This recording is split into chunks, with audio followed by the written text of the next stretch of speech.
Hello everyone, स्वागत है आपका अपने चैनल में। और आज पूर्ण आंतरिक परावर्तन पढ़ेंगे। जैसे कल हम कर चुके हैं अपवर्तन के बारे में मैंने ये बताया था। अपवर्तन से पहले परावर्तन पढ़ाया था। परावर्तन का मतलब किसी मिरर पे अगर कोई प्रकाश डालते हैं तो पूरा का पूरा रिफ्लेक्ट हो जाता है और एक माध्यम से दूसरे माध्यम में ही चला जाए, अपवर्तन होता है। परावर्तन, अपवर्तन। अब उसके बाद पूर्ण आंतरिक परावर्तन पढ़ाने वाले, आज पढ़ाएंगे उसको। उसके कुछ क्वेश्चन करेंगे, कुछ न्यूमेरिकल है। हर टॉपिक के न्यूमेरिकल हो रहे हैं क्या? वो आगे आएगा जब आपको लेंस पढ़ाएंगे, है ना। जैसे ये आज पढ़ने वाले हम लोग। और तुम अगर ध्यान देना, अगर तुम वो वाली किताब पे अगर थोड़ी बहुत हल्की नज़र डाल रहे हो, जो आरआरबी साइंस यूथ वाली किताब, हम जो टॉपिक करा रहे हैं हर टॉपिक के न्यूमेरिकल साथ साथ 2-3 करा दे रहे हैं। और उसमें न्यूमेरिकल थोड़े ज़्यादा, वो सब बन जाएंगे तुमसे, तुम ध्यान दोगे तो। 54 क्वेश्चन है। न्यूमेरिकल जितने हैं ना, अगर हम सब कॉन्सेप्ट कराते हैं एक भी न्यूमेरिकल नहीं छूटेगा, सब टाइप के हो जाएंगे, बन रहे होंगे आगे, है ना। हमें पूरा पता है, हम उसको देख के चल रहे हैं। आप भले चाहे देख के आ रहे हो, हम देख के आ रहे हैं किस टाइप के क्वेश्चन नए हैं, वो सब करा रहे हैं आपको। चलो आ जाओ, ये तो स्टार्ट है हमारा।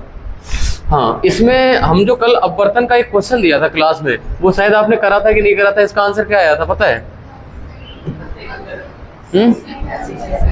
80 सेंटीमीटर। हाँ, इसका उत्तर डी वाला ही सही है। इसमें ये बोला था कि जैसे बाल्टी में पानी भरा हुआ ना, तो उसकी तली ऊपर उठी हुई दिखाई देती है। और बाल्टी में अगर सिक्का पड़ा तली में, तो वास्तविक गहराई नहीं, थोड़ी ऊपर उठी हुई दिखाई देती, वो कहते हैं आभासी गहराई, है ना। ऐसे करके कराया था आपको, देखो ध्यान दो।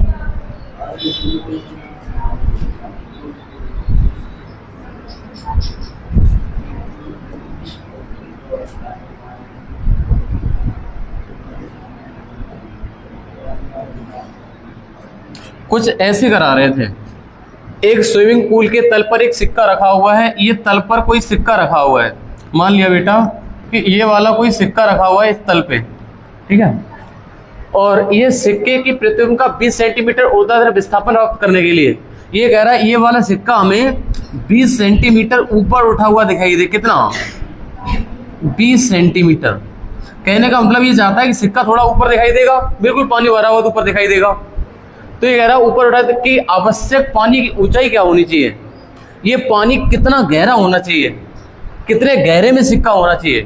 कहने का मतलब बेटा ये कह गया, ये आप अगर बातों में समझ पाए हो तो इसकी वास्तविक गहराई क्या होनी चाहिए, डी, डेप्थ। और ये वाली होगी क्या, आभासी गहराई, है ना। थोड़ा ऊपर सिक्का दिख रहा है आपको। और ये ऊपर की तरफ मैंने कहा वर्टिकल शिफ्ट बोला था, BS बोला था मैंने। वर्टिकल शिफ्ट ऊर्ध्वाधर क्या बोला था, ऊर्ध्वाधर विस्थापन। ऊर्ध्वाधर विस्थापन, कोई चीज उठ के ऊपर कितना पहुंच पा रही है, ये ऊर्ध्वाधर विस्थापन होता है। कोई चीज कितनी ऊपर दिखाई दे रही है, हालांकि होती है गहरे में लेकिन थोड़ी ऊपर दिखाई देती है, इसको कहते हैं। ये हमारा दे रखा 20 सेंटीमीटर। और याद करो फॉर्मूला, मैंने कहा ये अगर पूरी डी है, ये डी डैश है इतनी, तो अगर ये वाली दूरी निकालते डी माइनस डी डैश कर देंगे तो ये वाली बच जाएगी जहाँ पर मेरी उंगली चल रही है, ये वाली। अगर इसमें से ये वाली दूरी घटा दे, पूरी डी में से ये, तो ये वाली दूरी बच जाएगी ना। यही तो हमारी ऊर्ध्वाधर विस्थापन है, यही तो ऊर्ध्वाधर विस्थापन है। इसी को मैंने वर्टिकल शिफ्ट बोला था इंग्लिश में। और वर्टिकल शिफ्ट था हमारा डी माइनस डी डैश। और डी डैश का मतलब था आभासी गहराई। और आभासी गहराई का फॉर्मूला था डी डैश बराबर D/N। ये फॉर्मूला बताया था। मतलब आभासी गहराई बराबर वास्तविक गहराई बेटे अपवर्तनांक जिस द्रव में हो। जैसे पानी में तो पानी का अपवर्तनांक लगेगा, यही बताया था। अच्छा बेटा, आपने ऐसे घर पे जो ट्राई करा होगा, हम तो ये मान के चलते हैं आपने वर्टिकल शिफ्ट की वैल्यू दे रखी थी 20 सेंटीमीटर। और D माइनस डी डैश का मान होता है D/N। अच्छा, ये बात हर बच्चे को समझ में आनी चाहिए। अगर स्विमिंग पूल के तल पर सिक्का रखा हुआ है और वाटर का वो रखा है अपवर्तनांक म्यू 4/3, है ना, तो हम ऐसा नहीं करेंगे बेटा। 20 बराबर D कॉमन ले लेंगे और 1 माइनस 1/N कर देंगे, सही है ना। और 20 बराबर D और 1 माइनस D का मान, N का मान है 4/3, तो 1/4/3 ऊपर चला आएगा ना, 3। समझ पा रहे हो? अच्छा, ये मान हो जाएगा हमारा 20 बराबर D इंटू 4 में से 3 गया तो 1, तो 1/4 और 4 का गुणा हो जाएगा। तो डेप्थ क्या होनी चाहिए, 80 सेंटीमीटर। अब प्रश्न को अगर हम अपनी व्यवहारिक भाषा में बोलना चाहें तो हम ये कहेंगे पानी की गहराई अगर 80 सेंटीमीटर होगी अगर पानी गहराई 80 सेंटीमीटर होगी ना तो सिक्का जो नीचे रखा होगा ना वो 20 सेंटीमीटर ऊपर उठा हुआ नजर आएगा तुमको, वो 60 सेंटीमीटर पे नजर आएगा। आपको लगेगा ये 60 सेंटीमीटर पे सिक्का रखा हुआ, लेकिन रखा 80 पे होगा। कहने का मतलब ये वाली पूरी गहराई होनी चाहिए कितनी, 80 सेंटीमीटर पानी भरना चाहिए उसमें। इस वाले फॉर्मूले का बहुत बड़ा रोल है। मैंने शायद कल 1-2 क्वेश्चन कराया था, आज ये क्वेश्चन है। और देख ले कुछ नया क्वेश्चन है क्या। अगला क्वेश्चन जो बेटा लगा हुआ है, मेरे हिसाब से कुछ कॉन्सेप्ट हैं आपके, कॉन्सेप्ट करा दे पहले। एक आपको बेटा हेडिंग दिखाई दे रही होगी, ध्यान से देखो। इस हेडिंग का नाम लिखा हुआ है effect of reflection of light. प्रकाश के अपवर्तन के इफेक्ट क्या क्या होते हैं। आपको डेली लाइफ में हम बताना ये चाहते हैं, जब आप डेली लाइफ में जीते हैं तो आपको क्या उदाहरण मिलेंगे अपवर्तन के। अपवर्तन के उदाहरण जैसे ये तो एक तो मैंने मान लिया ये सिक्का ही ऊपर उठा हुआ दिखाई देता है। अब देख लो एक बार इसमें लिखा होगा सब कुछ। पहला उदाहरण लिखा हुआ, ये प्रश्न डायरेक्ट आते हैं पेपर में, उदाहरण पूछे जाते हैं डायरेक्ट। ये किसका उदाहरण है, पानी से भरी बाल्टी का अपनी वास्तविक गहराई से कम गहरा दिखना। जो वास्तविक गहराई थोड़ी कम गहरी दिखती, पानी भरा हुआ होता है, तो ये किसके कारण होता है, तो आप कहना अपवर्तन के कारण होता है। किसके कारण, अपवर्तन के कारण ऐसा होता है कि वास्तविक गहराई से थोड़ी कम उतली दिखती है। बात समझ में आ गई। अच्छा दूसरा पॉइंट यहाँ पर क्या लिखा हुआ, हैशटैग लगा रखा मैंने इसलिए, और रेड कलर से हैशटैग लगा, इसका मतलब ये प्रश्न डायरेक्ट आते हैं और पेपर में देखेंगे आप, पिछले बैक पेपर में देखोगे जाके। पानी से भरी बाल्टी में किसी सिक्के का ऊपर उठा हुआ दिखाई देना, ये किसका उदाहरण है मानसी, अपवर्तन का, रिफ्रैक्शन का। किसका, अपवर्तन का। तेज बोलो, हाँ खाना खा के आ रही हो ना। आगे देखो तीसरा पॉइंट, पानी से भरी बाल्टी में किसी छड़ का मुड़ा हुआ दिखना। पानी से भरी हुई बाल्टी है ना, मान लिया ये पानी से भरी हुई बाल्टी है और इसमें पानी भरा हुआ है। अगर बेटा इसमें हम एक छड़ डाल दें, तो अगर मान लिया मैंने छड़ डाली ये वाली, ये हमारी छड़ है ना, तो ये आपको थोड़ी टेढ़ी नजर आएगी ऐसी। जब पानी अगर कांच का गिलास हो पारदर्शी वाला, तो उसमें देखोगे सीधी नजर नहीं आएगी तुम्हें। ये घर पे जाके देखना, अगर कांच का गिलास हो, बस फोड़ मत देना घर का, नहीं तो कूटे जाओगे सही तरह से। चौथा पॉइंट मोस्ट इंपोर्टेंट या फिर कहें महा इंपोर्टेंट, ठीक, तारों का टिमटिमाना। ये है तो अपवर्तन के कारण, इसका एक और वर्ड जोड़ते हैं वायुमंडलीय अपवर्तन। अगर अपवर्तन भी ध्यान रखते तब भी तुम ठीक हो। कि तारों का टिमटिमाना किसके कारण होता है, जब तारों पे प्रकीर्णन नहीं होता है, वो नहीं, वो आगे की चीजें बता रही हो तुम, आगे पढ़ाएंगे ये वाले जो तुम उदाहरण दिमाग में आ रहे वो सब पढ़ाएंगे आगे। ये तुम देखो तारों का टिमटिमाना, जैसे तुम रात में नजर डालना तारों पे, जैसे तारे देखोगे ना तो तुम्हें तारे एकदम ऐसे दिखेंगे, रुके हुए तारे, तो ऐसे टिम टिम इधर उधर ऐसे ऐसे होते हुए नजर आएंगे। टिम टिम टाइम तो टिमटिमाना, तो टिमटिमाते क्यों है, तो टिमटिमाने का मतलब अपवर्तन का कारण होता है। मैंने अपवर्तन का मतलब होता है जब कोई लाइट एक माध्यम से दूसरे माध्यम में एंटर कर रही होती है।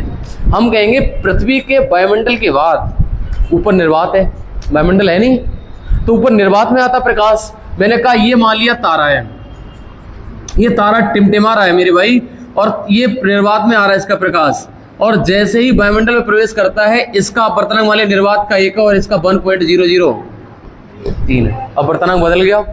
इसका मतलब ये जब लाइट इसमें एंटर करता है तो हमें ये वाला बिल्कुल रुका हुआ नजर नहीं आता है, ये तिरछी किरणें पड़ती है हमारी आंखों पे, तिरछा आता है ये प्रकाश, और इसलिए हमें तारा स्थिर नहीं दिखाई देता, ऐसे टिमटिम कर रहा है ये वाला। ये सिर्फ कारण होता है एक माध्यम से दूसरे माध्यम में प्रकाश का एंटर करना, है ना। अब आप कहेंगे सूर्य क्यों नहीं टिमटिमाता, फिर चंद्रमा क्यों नहीं टिमटिमाता है, वो पृथ्वी के बहुत पास है। आपको लगता है तारे छोटे हैं, छोटे नहीं है, वो पृथ्वी से बहुत दूर होने के कारण आपको छोटे नजर आते हैं। सूर्य पास में है और बड़ा है, इसलिए आपको टिमटिमाता नजर नहीं आता है, उसका इफेक्ट कम दिखता है, बहुत कम, है ना। इधर हम कहें तो उदाहरण डायरेक्ट पेपर में आएगा तो ये वाला तारों का टिमटिमाना किस घटना पे आधारित, और उस किस घटना पे आधारित, उसमें ऑप्शन 1 जरूर दिया होगा, प्रकाश का प्रकीर्णन। लगा मत देना उसको, बहुत बड़ी गलती करवा लेता है एक, हो सकता चौथे में ऑप्शन है वो कहीं भी हो सकता है, लेकिन ऑप्शन जरूर होगा प्रकाश का प्रकीर्णन। एक तो प्रकीर्णन मिलेगा, एक अपवर्तन और एक परावर्तन, ये ऑप्शन इकट्ठे मिलेंगे जब भी क्वेश्चन आएगा उदाहरण वाला। ये उदाहरण मैंने 3-4 बताए। एक तो मैंने बताया पानी भरी बाल्टी वास्तविक गहराई से कम दिखना, दूसरा बताया पानी भरी बाल्टी में सिक्का ऊपर दिखना, तीसरा बताया मतलब छड़ टेढ़ी दिखना है, पेंसिल डालोगे ना कांच के गिलास में पानी वाला टेढ़ा दिखाई देगा नीचे की तरफ पेन, और चौथा तारों का टिमटिमाना। अगर ये बात बेटा यहाँ तक समझ में आ गई है तो एक उदाहरण और बेटा बच गया हमसे गलती से, 5वां उदाहरण दिख रहा है, सूर्य का उसके वास्तविक समय से पहले उगना और छिपने के बाद भी दिखाई देना। ये वायुमंडलीय अपवर्तन के कारण होता है। आप कहेंगे कि मान लिया कि ये आप खड़े हुए हैं,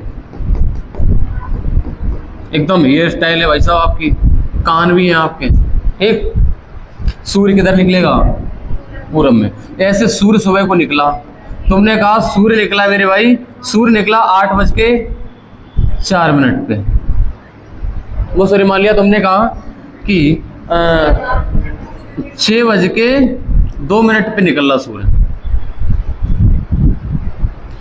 आपने 6:02 पे सूर्य दिखाई दे गया, लेकिन आप देखना जब किसी घर की छत पे खड़े हो जाना तो आपको ऐसा लगेगा ये वाला वायुमंडल नीचे मिलता मिलता धरती से मिल गया जाके, ऐसा लगता है। तो लगता है धरती में से सूर्य निकल रहे हैं, लगता है ना, धरती में से सूर्य निकल रहे हैं, ऐसा नजर आएगा आपको।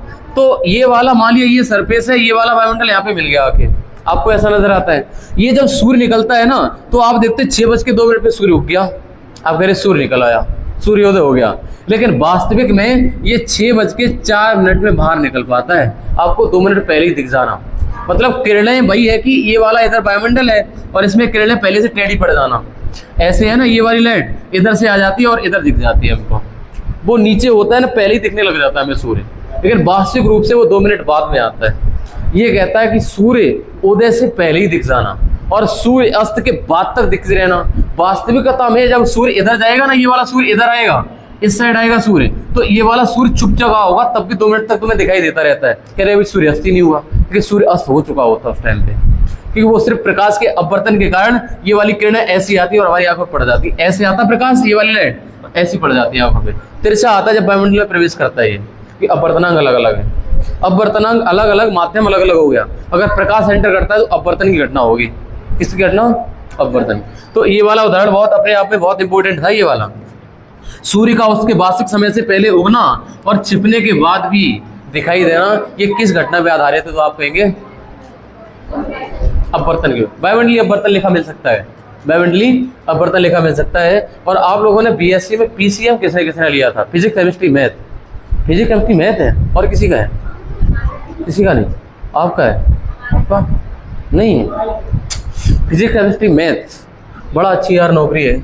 एक नौकरी के बारे में बता ही दे तुम्हें, किसके पास, तुम्हारे पास है पीसीएम, तुम्हारे पास है, देखो हम थोड़ा सा कलर चेंज कर लें। अगर तुम चाहते हो, मान लिया कि तुम यूपीपी की तैयारी कर रहे हो, बहुत अच्छी बात है, यूपीएससी की तैयारी कर रहे हो, बहुत अच्छी बात है। अगर ये भर्ती नहीं आती है अभी, तो मान लिया आने वाली है, ये तो 100% श्योर हो चुका है ट्वीट के माध्यम से, तो एक नौकरी ऐसी है कि जो पुलिस वाला छोड़ के भी उसको करना चाहेगा और जिसमें तुम एलिजिबल हो गए, वो है हमारी रेलवे की grade 1 technician, RRB technician grade 1 की परीक्षा होती है ना, उसमें बीएससी में जिसके पास फिजिक्स होती है वो एलिजिबल होता है। शायद नोटिफिकेशन पढ़ना, फिजिक्स ही मांगी है उसमें, जिसमें 12th में बीएससी में, ग्रेजुएशन में फिजिक्स है जिसके पास, बीएससी में फिजिक्स, सही से याद आ रहा हमें, जिसके बीएससी में फिजिक्स होती है, जिसके पास बीएससी में जिसके पास फिजिक्स होती है ना, वो एलिजिबल होता है इस भर्ती के लिए, और बाकी सब बीटेक वाले होते हैं और बाकी बच्चे भी सब आईटीआई वाले होते हैं। इसमें कोई जनरल बच्चा कंपटीशन नहीं करता, फॉर्म कम पड़ते हैं, ये इकलौता ऐसा फार्म। और आप इसका ग्रेड पे सुन के चौंक जाओगे मेरे भाई, ये हमारा ग्रेड लेवल 5 की नौकरी है। लेवल 5 जो स्टेशन मास्टर की नौकरी होती है ना, उस लेवल की नौकरी है ये। अभी सुनो तो, लेवल 5 की नौकरी है, तनख्वाह 55,000 प्लस स्टार्टिंग है इसकी, बेसिक पे ही 29-30 है। अब 29-30 बेसिक पे होगा, अब 50-55% इसका डीए हो गया है ना, महंगाई भत्ता, तो 50-55% 15,000 तो वैसे हो गया, 30 और 15,000 45,000, कुछ हाउस रेंट अलाउंस वगैरह 55 के आसपास पहुंचती दिल्ली स्टार्टिंग में इसकी, और लेवल 5 की नौकरी है, और डायरेक्ट एक ही पेपर होता, बड़ी अच्छी बात है, जो करके आओ करा धरा एक ही पेपर में यार, लेवल 1 लेवल 5 की नौकरी एक ही CBT हो रहा है यार। नज़र अगर ध्यान से डाल लो ना तो ये निकल सकता है पेपर। और बताएं सिलेबस की बात करें, इसमें 35 क्वेश्चन स्पेशल फिजिक्स के आते हैं, ओनली फिजिक्स 35, ना केमिस्ट्री ना बायोलॉजी, कुछ भी नहीं, 35 फिजिक्स। और लेवल ज़्यादा नहीं, लेवल आपको मिलेगा तो बताएं, ज़्यादा डराओ मत, 12th लेवल होता है, सिर्फ 10th लेवल। बड़ा अच्छा पेपर लगाया। 12th लेवल की फिजिक्स, 35 क्वेश्चन बचे कितने 100 में से 65 में तुम्हारा अंकगणित, रीजनिंग और जीके, ये 3, और कंप्यूटर है 20 नंबर का। ये सिलेबस है यार। इस वाले में अगर कोई बच्चा 6 महीने फाइट कर जाए तो नौकरी लेवल 5 की तुम्हारी जेब में मिलेगी वास्तव में। लेकिन फिर यार इधर हिंदी छूट जाएगी। ये वाला दे नहीं पाए थे, हमारा छूट गया था पेपर, लेवल 5 का था। और फिजिक्स पूछी थी, ये पता नहीं उस टाइम पे क्या कर रही थी, हम देने जा नहीं पाए थे उस टाइम पे लेवल 5 का। बड़ी अच्छी और बहुत कम फॉर्म पड़ी थी उस टाइम पे। और फिर आ रही है इसकी भर्ती, इसलिए बताया मैंने आपको। 2025 में आएगी इसकी, टेक्नीशियन ग्रेड 3 की भी आएगी और ग्रेड 1 की भी आएगी, दोनों भर्तियाँ आ रही है फिर से। ALP आ चुकी है 9000, और पिछली ALP की चल रही है। भर्तियाँ हर बार दे रहा है रेलवे, इलेक्शन लगा हुआ है। तो एक हमारा पीछे हिडन मौका लगा, प्लान B वाला मौका, कि मान लिया कि इधर नहीं हो पा रहा है तो प्लान B हमारा उधर तैयार है। क्योंकि फिजिक्स हम बहुत अच्छी पढ़ चुके हैं, बहुत ढंग की पढ़ चुके हैं, न्यूमेरिकल काफ़ी कर चुके हैं यार, हम बहुत कायदे की कर रहे हैं, साइंस ही है। इससे उसका लेवल टच हो जाएगा। चलो आ जाओ इधर, बहुत बातें होगी। बायोमंडलीय अपवर्तन, अब आ जाओ थोड़े से आगे, हम बात करेंगे इसकी, ध्यान से देखना। निम्नलिखित में से कौन वायुमंडलीय अपवर्तन के कारण नहीं है? वायुमंडलीय अपवर्तन का कारण नहीं वाला बताना है बेटा। बताओ वायुमंडलीय अपवर्तन का कारण कौन सा नहीं हो सकता है?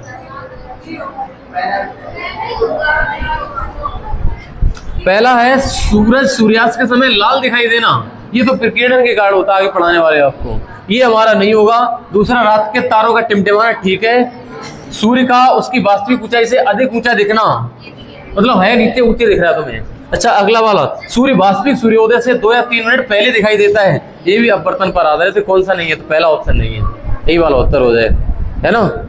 तो मैं वो साइंस उस लेवल पे टच कर रहे हैं कि आपको कोई दिक्कत नहीं होने वाली है, जो भी सिलेबस चला रहे हैं, चाहे हम रीजनिंग पढ़ा रहे हो तुम्हें। अच्छा, टंकी उतली दिखाई देती है, इसके ऊपर से देखा जाता है, किसके कारण? अपवर्तन के कारण ऐसा होता है। किसके कारण? अपवर्तन के कारण ऐसा होता है। अगर बात आपको यहाँ तक की समझ में आ गई है तो अब हमें पूर्ण आंतरिक परावर्तन शुरू कर लेने दो बेटा। हम इस वाले चैप्टर में जो पढ़ चुके हैं ना, एक बार बहुत स्ट्रेट फॉरवर्ड, एक तो बहुत तेज रिवीजन मारेंगे। हमने इस चैप्टर में पढ़ा कि अगर प्रकाश का अपवर्तन होता है, प्रकाश एक माध्यम से दूसरे माध्यम में जाता तो क्या नहीं चेंज होता है? उसका रंग और फ्रिक्वेंसी। और इसमें स्नेल का नियम पढ़ा, sin I बटे sin R, N2 बटे N1, V1 बटे V2, लैम्डा 1 बटे लैम्डा 2। ये दूसरा कॉन्सेप्ट था। तीसरा कॉन्सेप्ट पढ़ा मैंने, आभासी गहराई बराबर D डैश बराबर D अपॉन N। ये जो अपवर्तनांक लग रहा होगा जिस माध्यम में होगा, जिस माध्यम अगर हमारा लिक्विड कोई सा भरा हुआ होगा, पानी भरा है तो पानी का अपवर्तनांक लगेगा N। ये D डैश आभासी है, ये तो आज ही न्यूमेरिकल कर रहा है। एक था हमारा जिसका अपवर्तनांक कम होता है, उसका उसमें माध्यम में वेग ज्यादा होता है। फॉर एग्जांपल लाल रंग का अपवर्तनांक सबसे कम होता है और उसका माध्यम में वेग उतना ही ज्यादा होता है। लेकिन निर्वात में सभी रंगों की चाल समान होती है।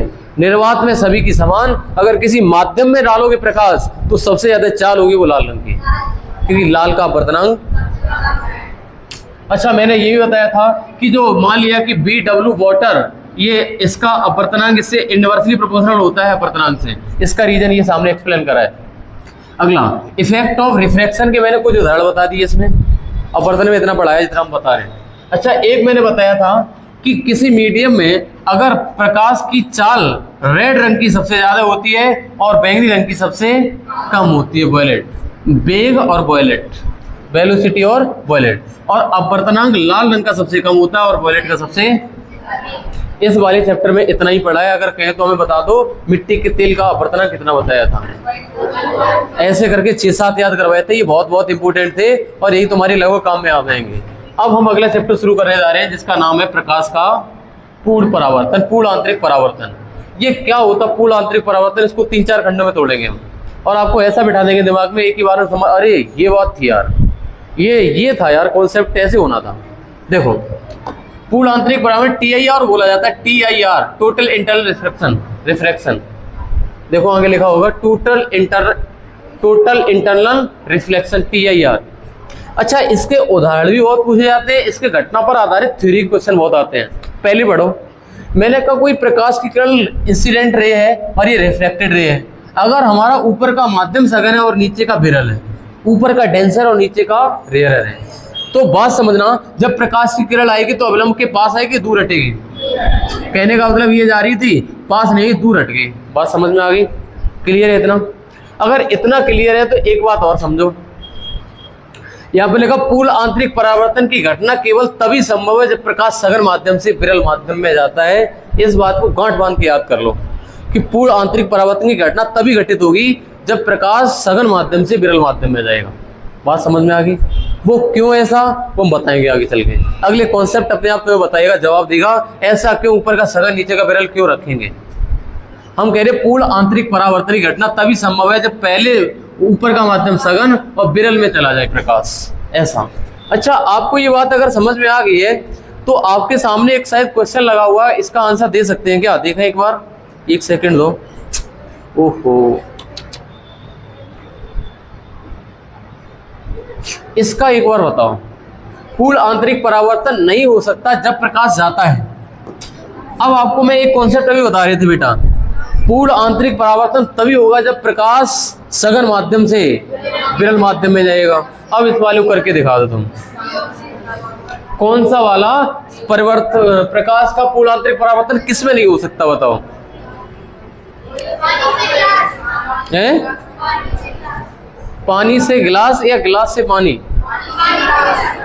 देखो बेटा, पानी का अपवर्तन कितना होता है? 1.33 और गिलास का कितना, कांच का कितना होता है?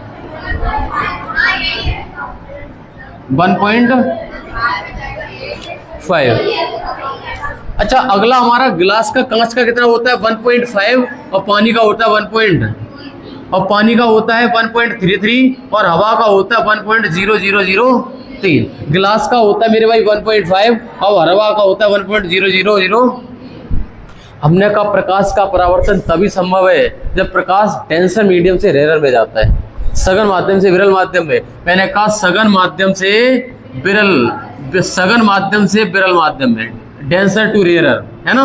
तो आप कहेंगे ये वाला तो है, ये वाला भी है, ये वाला भी है, लेकिन ये वाला विरल से सघन में जा रहा है तो यही संभव नहीं है। ये 3 संभव, और पूछा था कौन सा संभव नहीं, तो पहला आंसर हो जाएगा, आंसर ऑप्शन नंबर ए।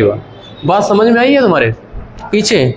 अगर ये बात समझ में आ गई है तो एक क्वेश्चन और बता दो बेटा, जो यहाँ पर आपको प्रश्न दिखाई दे रहा है, एक सेकंड दो। हाँ यहाँ पर जो वो वाला क्वेश्चन कराया था वो नोट्स में लिखा हुआ मिलेगा तुम्हें, चिंता मत करना।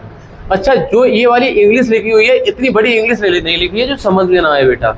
ये लिखा है in which condition total internal reflection is possible, मतलब TIR पूर्ण आंतरिक परावर्तन संभव होगा कब?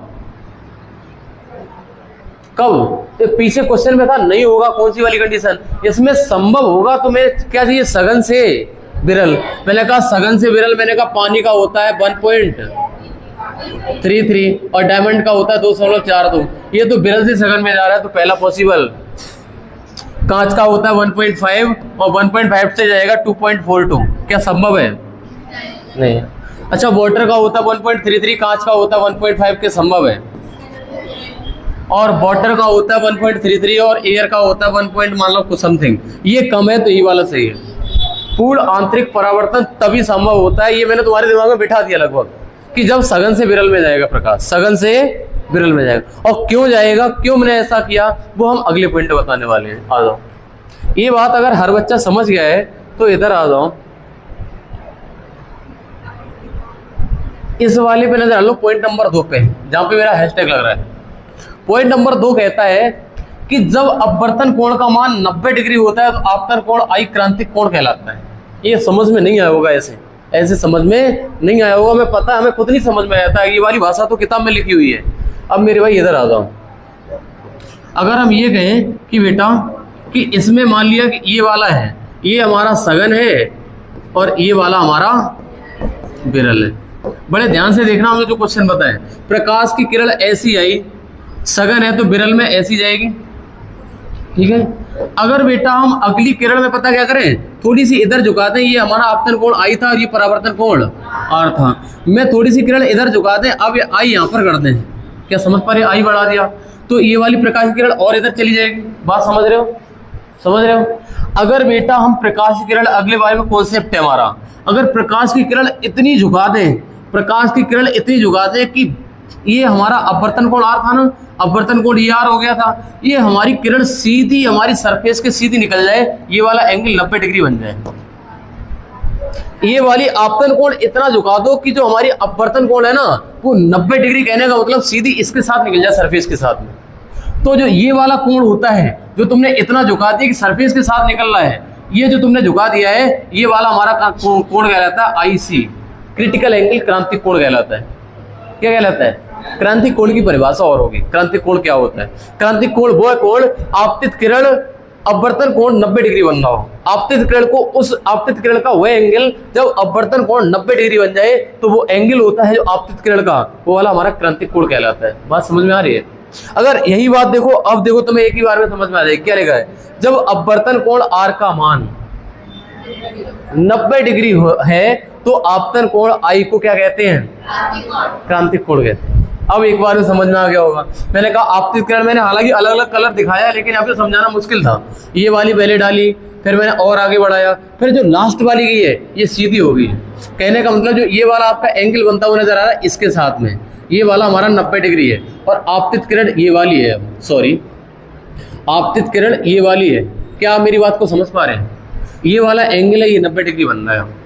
और यही बात लिखिए, जब अपवर्तन कोण आर है ना, जब अपवर्तन कोण 90 डिग्री हो तो आपतन कोण जो आई होता है ये वाला एंगल, तो ये वाला एंगल आपतन कोण नहीं रहता है, ये क्रांतिक कोण बन जाता है। कहे तो आईसी डिनोट करते हैं, क्रिटिकल एंगल बोला जाता है इसको। यहाँ पर लिखा है मैंने, क्रिटिकल एंगल क्रांतिक कोण कहलाता है। शायद समझ में आया होगा सही बच्चों को, है ना। वही नहीं आ गया समझ में, आ गया था। अब आपको कहेंगे सर आप तो टॉपिक पढ़ाए थे TIR पूर्ण आंतरिक परावर्तन, लेकिन पढ़ा गए क्रांतिक कोण। हाँ, इसी से रिलेट करेगा हमारा TIR। देखो तीसरा पॉइंट, जब आपतन कोण आई का मान, जब आपतन कोण आई का मान क्रांतिक कोण से अधिक हो तो पूर्ण आंतरिक परावर्तन की घटना घटित होती है। कहने का मतलब बेटा ये है, अगर थोड़ा सा मार्कर मोटा करें कि ये हमारा मान लिया कि दो माध्यम है, ये सघन है और ये वाला विरल है। जो हमारा प्रकाश की किरण, अगर प्रकाश की किरण ये गिर रही थी, प्रकाश की किरण ये गिर के ऐसी चली जा रही थी, तो ये वाला कोण हमारा आईसी था, क्या क्रांतिक कोण था, ये क्रांतिक कोण था। अगर प्रकाश की किरण सीधी निकल जाए ये वाला एंगल 90 डिग्री बन जाए। अब कह रहे हैं आपतन कोण का मान क्रांतिक कोण से अधिक होता है। ये क्रांतिक कोण जो आपतन कोण है ना, ये थोड़ा सा बढ़ा दो हल्का सा। अब यहाँ पर आगे प्रकाश की किरण ये वाली, तो ये वाला प्रकाश अब सीधा नहीं जाएगा, अब ऊपर ही उठेगा, तो ये वाला प्रकाश ऐसे चला जाएगा। क्रांतिक कोण से हल्का आगे बढ़ाया तो पहले तो मेरे भाई देखो, पहले किरण ऐसी आई थी तब ऐसे हट गई थी, फिर थोड़ा करा तो ऐसी चली गई, अब और नीचे करा तो ऐसी चली जाएगी। फिर ये लिखा है जब आपतन कोण का मान क्रांतिक कोण से अधिक होता है तो पूर्ण आंतरिक परावर्तन की घटना घटित होती है। आप कहेंगे एक तो प्रकाश को परावर्तित कर सकते हैं किसी दर्पण पे, अगर किसी दर्पण पे लाइट मारो पूरी रिफ्लेक्ट कर जाएगी, या फिर हमारी पूर्ण आंतरिक परावर्तन में घटना हो सकती है, जबकि दूसरे माध्यम में लाइट जा सकती है, बशर्ते अगर उसका एंगल इस प्रकार रखें, उसका एंगल इतना कर दें आपतन कोण कि सीधा प्रकाश है दूसरे माध्यम में न जाके पूरा रिफ्लेक्ट कर जाए ऊपर की तरफ। मतलब ये वाली लाइट अगर ये वाला एंगल इतना बढ़ा दे, इतना बढ़ा दे, इतना बढ़ा दे कि ये सीधी आई लाइट और माध्यम टकरा के ऐसी चली जाए, उसके अंदर जाएगी ना बिल्कुल, तो ये वाली घटना पूर्ण आंतरिक परावर्तन कहलाती है। समझ पाए क्या? पूर्ण आंतरिक अपवर्तन है, सॉरी हम परावर्तन, पूर्ण आंतरिक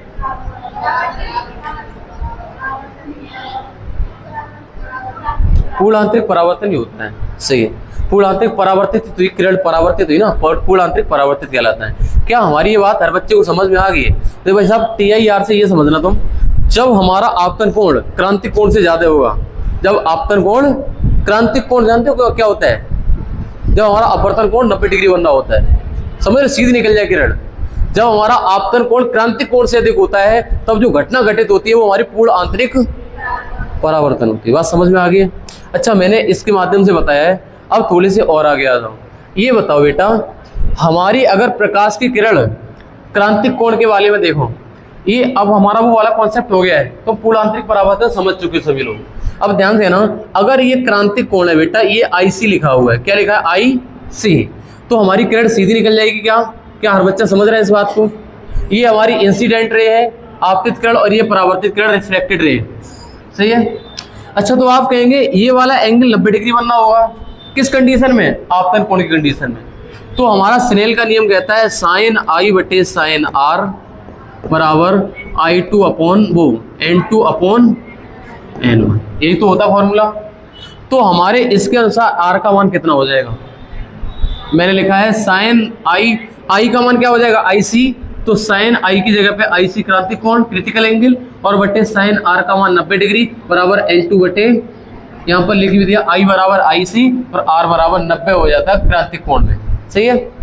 अच्छा, तो हमारा आंसर आएगा साइन IC, क्योंकि 90 का मान 1 होता है बेटा, त्रिकोणमिति का ये थोड़ा सा कॉन्सेप्ट, साइन 90 का मान 1 होता है। और मेरा जो बचा साइन IC यानी साइन क्रांतिक कोण बराबर N2 बटे N1, एक नया फॉर्मूला निकल गया, इससे न्यूमेरिकल होते हैं मेरे भाई, जो फॉर्मूला बन के आ गया साइन IC बराबर N2 अपॉन। अच्छा, इसके न्यूमेरिकल कौन कौन से होंगे एक बार देखो।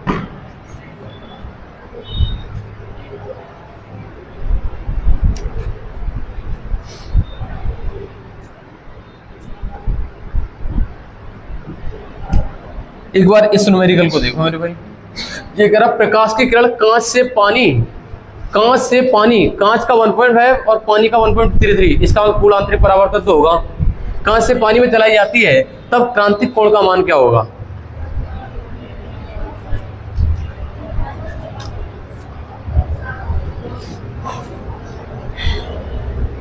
क्या बात समझ पा रहे हो?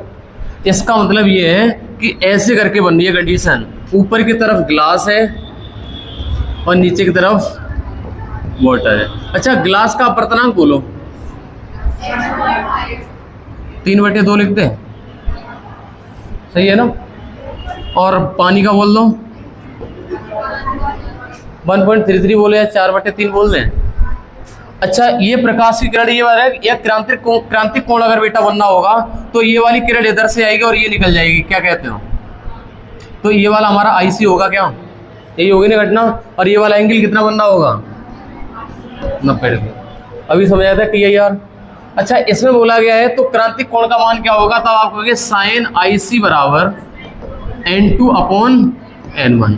तो साइन IC बराबर N2 का मान कितना है? 4/3 और बटे 3/, ये ऊपर जाएगा 8/9, तो साइन IC बराबर हो जाएगा 8/9।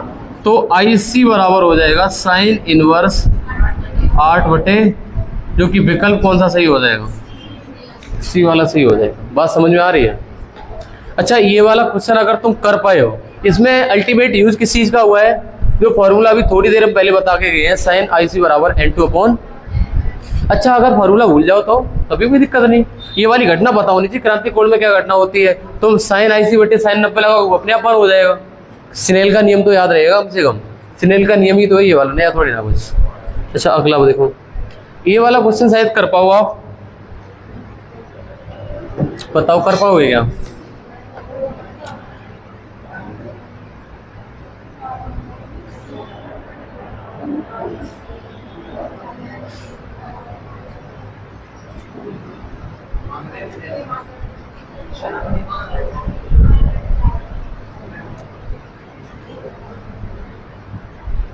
कांच से जल में। अच्छा, ये बताओ, ये घटना यही तो बनेगी, ये जा रही है कांच से जल में।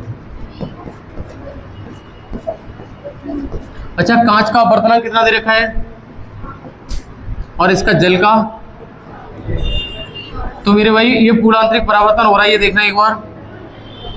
क्रांतिक कोण बोल रहा है, तो मेरे भाई प्रकाश की किरण ऐसी आएगी और ऐसी चली जाएगी, ये वाला 90 डिग्री और ये वाला IC। तो साइन IC बराबर हो जाएगा बेटा N2 अपॉन N1। तो साइन IC बराबर हो जाएगा N2 का मान कितना? 4/3 और बटे 5/3। ये हो जाएगा 4, 3 से 3 कट गया, 4/5। तो IC साइन IC बराबर हो जाएगा बेटा 4/5। तो IC बराबर हो जाएगा साइन इनवर्स 4/, इन विकल्प कौन सा वाला सही हो जाएगा? पहला वाला आंसर ठीक है ना। क्वेश्चन होने लग गए ना, तो ऐसे ही प्रश्न पेपर में आने, ये पेपर का ही प्रश्न है ये, समझ गए हो। शायद क्लास लंबी होगी आज।